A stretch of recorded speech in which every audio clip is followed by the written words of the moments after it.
Welcome to Simon's Training Solutions. Today we're going to look at time management. You can follow me on Twitter, Instagram, Facebook, or even on my webpage. What we're going to look at today is the meaning of time management. We're going to describe a good and bad time manager. Also going to look at bad time management, how to manage time well. So we're going to be focusing on these 4 items and eventually get to understand how to manage time well. Now, what is the meaning of time management? Time management is just how one utilizes the 24 hours given to him or her daily in various areas, be it work, be it personal life, just how you utilize them. It is classified.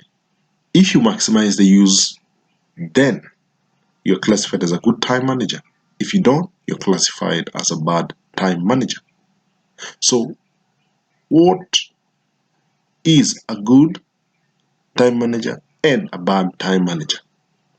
So, in short, a good time manager is the one who makes sure that the most important things are handled in the early hours, then the rest are handled later in the day. So the most important things are the projects that you need to handle very early in the morning, then the least important things are handled later in the day.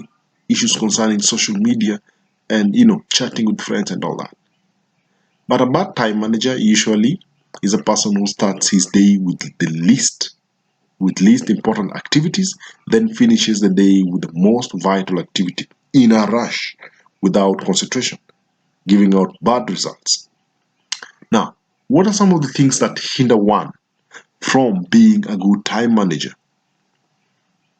Number one, the mistake that most of us make is having unrealistic goals.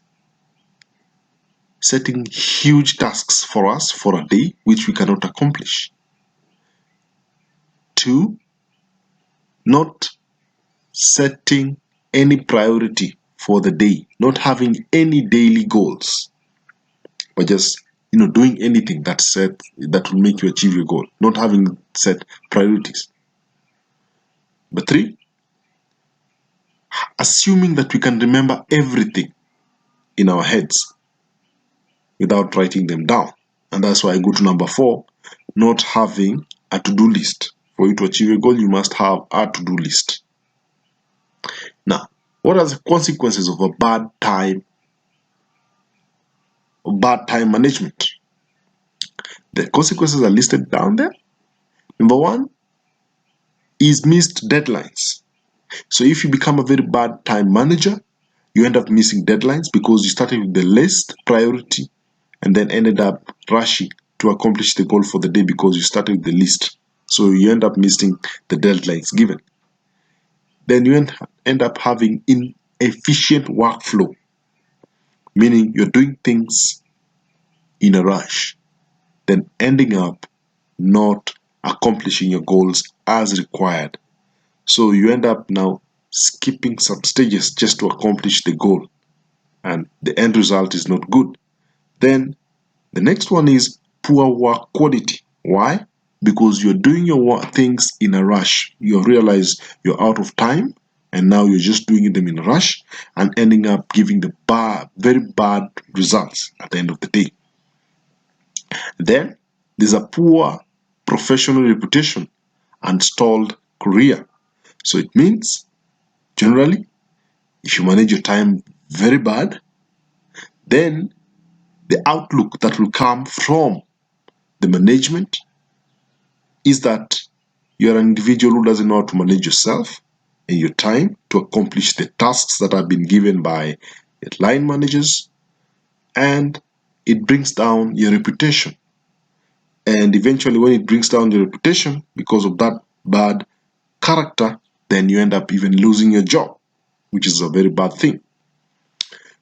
If you're a very bad time manager and concentrating on the least activities in the morning, then you end up having high level of stress in the evening because you're rushing to accomplish your goal and you have less hours remaining.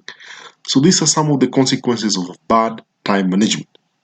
Now, how do you become a good time manager? Number one, very simple. Just have a to-do list and start with the most important activity, then finish with the least important activity. Then let your activities be smart. Let them be, what we mean by smart is being very specific on what you want to achieve. Measure in terms of the extent you want to reach with that particular goal for that day. Then it should be attainable. It should be something that you know very well. At the end of the day, I can achieve this. And it should be realistic. An activity that you know, even if you write them down, you're going to accomplish all of them at the end of the day. And it should be time bound. Maybe you say you want to start an activity from 8 and by 5 in the evening, you're done with the activity. Or even maybe whichever time, you give it a timeline that you can be able to achieve.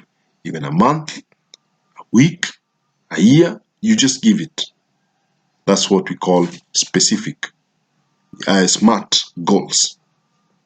Then have a reward system for oneself for accomplishing the task at hand. For each and every stage that you go through and accomplish a goal, you need to reward yourself. Why do you need to reward yourself? To motivate you as an individual for achieving your goals step by step. And it will make you be able to accomplish your goals faster and better and happier as an individual. So these are some of the ways in which you can become a very good time manager by implementing what I've just stated. And then finally, you have to follow this trend daily. If you do it daily, you will always be achieving your goals at the end of the day. So with that, I'd like to say thank you very much for listening in. You can always subscribe to get more info from me once I post them. And always, you can always follow me on my Twitter page, Instagram page, Facebook page, and even visit my website. Thank you very much and have a lovely time.